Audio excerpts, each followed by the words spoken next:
Deuxième partie, parce que voilà, la vidéo c'est terminé, c'est TikTok. Hein. Après 10 minutes, c'est fini, ça se coupe. Donc je disais, apprenez à observer les hommes.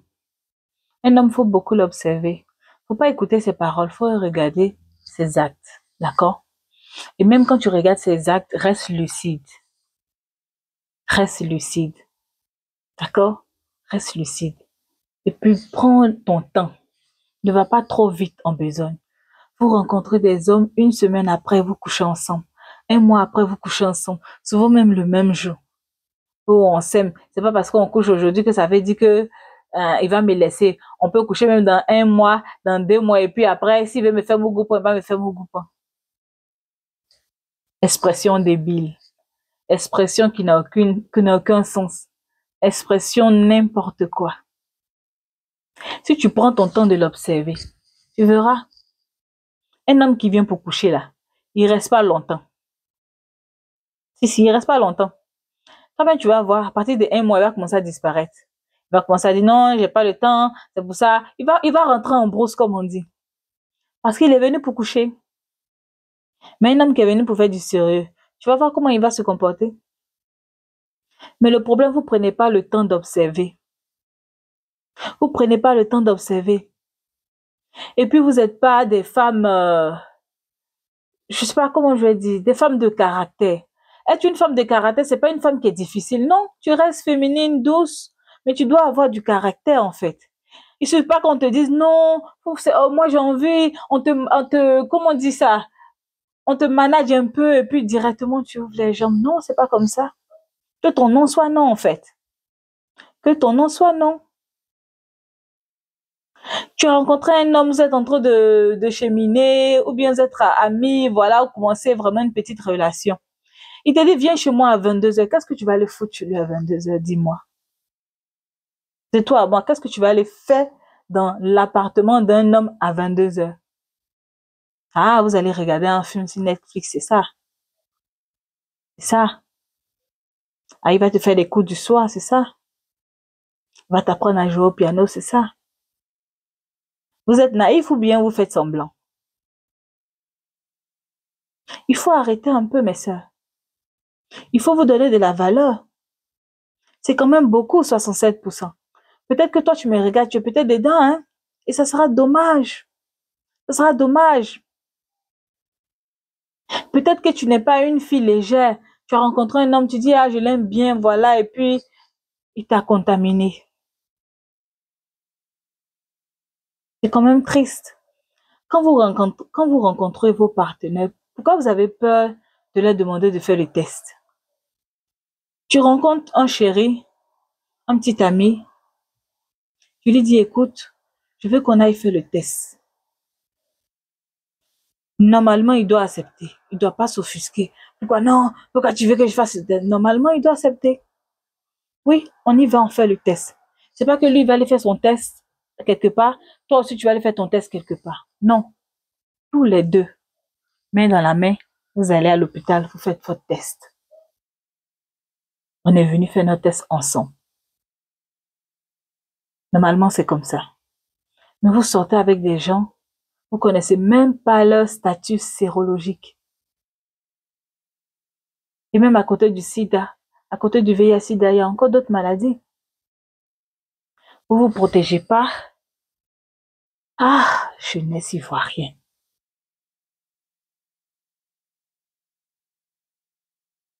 Un jeune homme, il a 3, 4 go. Une fille, elle a 3, 4 gars. Non, mais quelle vie. Quelle vie. Souvent, on vous voit sur les réseaux sociaux, vous pensez que vous êtes fraîche. Vous n'êtes pas fraîche du tout. Vous vous maquillez comme ça aux trans. Vous vous déguisez. Et vous vous trémoussez. Ouais, je suis fraîche. Vous n'êtes pas fraîche. Quand vous enlevez votre maquillage, on ne vous reconnaît pas du tout.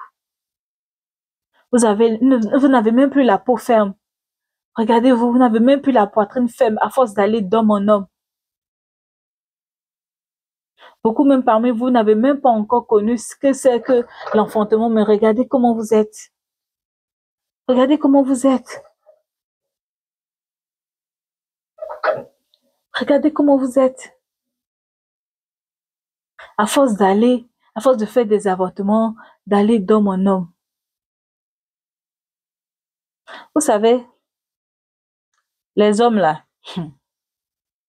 et vous connaissez pas les hommes, sont très ingrats, hein. Ton petit ami avec qui tu étais à 17 ans, c'est pas lui qui sera ton futur mari, hein. Faut m'écouter, je suis en train de te parler. Ton chéri pour qui tu es là, ton cœur bat, hey, c'est mon chéri, quand tu avais 16 ans, 17 ans.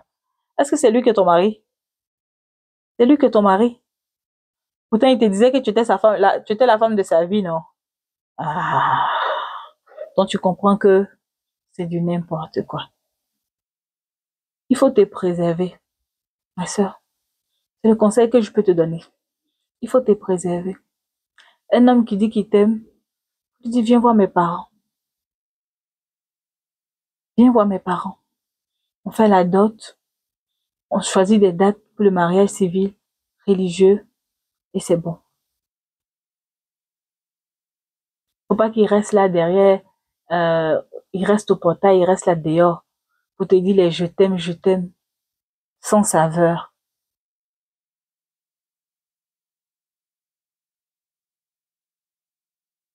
Vous menez une vie de bad bitch. C'est très à la mode. Ouais, nous aussi, à notre époque, on a essayé un peu cette vie de bad bitch là. C'est-à-dire porter les petites choses courtes, les petites robes sexy, oui.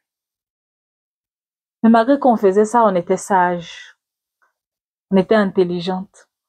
Mais vous, non, vous n'êtes pas intelligente. Vous n'êtes pas intelligente. Vous n'êtes même plus capable de faire poireauter un homme.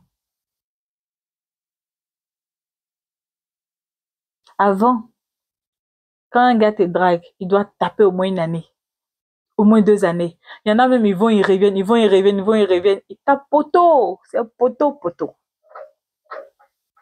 Un jour même, ils te croisent, ils te disent, ah, toi, quand on était jeune, tu m'as fatigué, oh.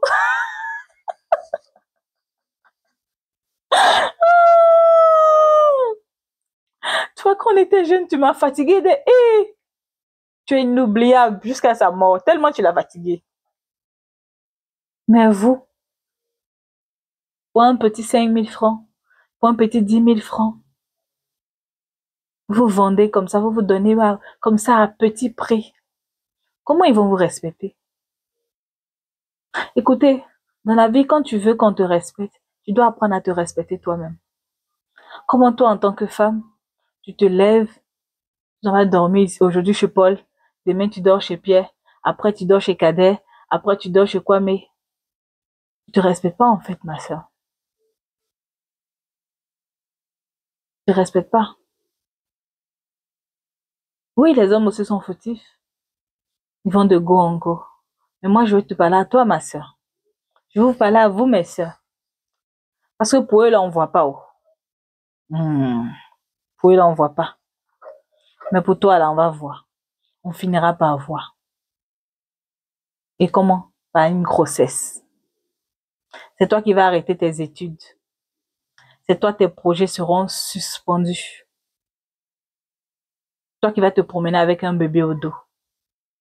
Lui, il est dans la rue, là. Qui sait qu'il est enfant? Personne. Mais toi, ça va pas passer inaperçu. Préservez-vous, mes sœurs. Préservez-vous, mes sœurs. Et puis, faites le tri. Mettez-vous avec des hommes gentils. D'accord? Des hommes qui ont un bon cœur. Des hommes éduqués. Ils vont vous respecter, ceux-là. Pas avec ces soi-disant bad boys, là. Apprenez à beaucoup observer les hommes. Faites-les languir. N'ayez pas peur de leur poser des questions. De leur dire, ah, viens, on va aller faire notre test. Qu'importe la carrure de l'homme qui vient devant toi. Qu'importe sa richesse. Tu l'affrontes, tu lui dis non. Avec moi, c'est comme ça. Et c'est pas comme toi tu le veux, c'est comme moi je le veux. Parce que c'est moi le prix. C'est moi qui ai appelé à être ta couronne. C'est pas toi qui as appelé à être ma couronne. C'est moi qui fera ton honneur. Même s'il veut t'intimider, oh, si tu es pas là, il y a beaucoup de femmes. Faut pas écouter ça. Garde tes valeurs. D'accord? C'est ce que je voulais dire. Je vous souhaite une très bonne soirée ou une très bonne journée. À bientôt.